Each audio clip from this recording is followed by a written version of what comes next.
What does it mean to be authentic? I think sometimes we get confused about what it is, because you would feel authentically angry or authentically triggered at certain things or events or situations. And there is no fake trigger. Even in your trigger, you're authentic. But I think what it really means, maybe authentic isn't the right word.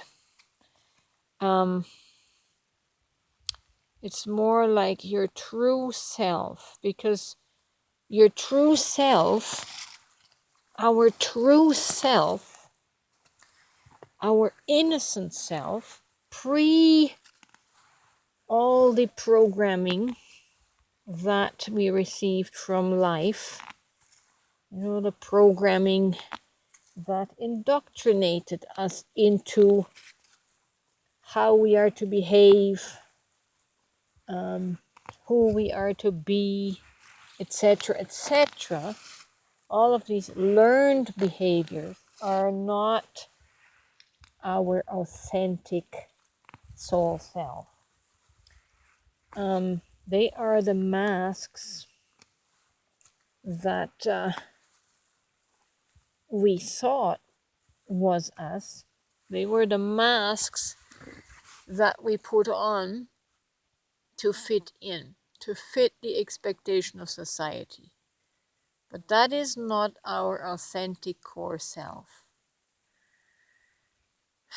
Our authentic core self, for many of us, it's even difficult to imagine what that looks like, because our programming is so strong.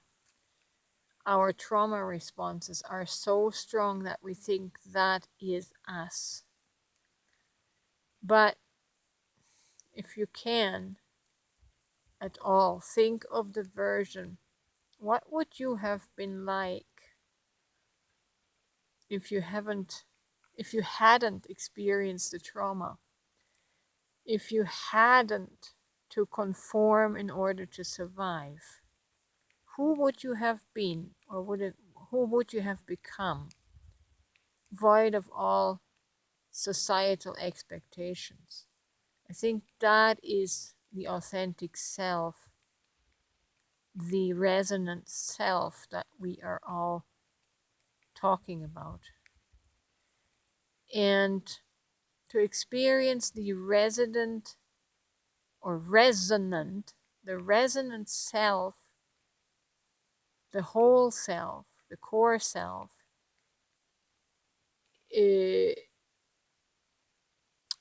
the version of us that is not blunted by trauma. It's the version of us that we can be when the trauma wounds don't dictate to us how to react. So authenticity is talking about your whole core self, not your wounded self. Your wounded self is not your divine self, it's not your innocent self. So authentic means your innocence, the innocent soul that came into the world and then got crushed. Finding that one again. Who would that one have become had life not completely derailed us with abuse and trauma, right? That's the journey of the hero. That's the quest that we came here to embark on and find again. The true, authentic soul self.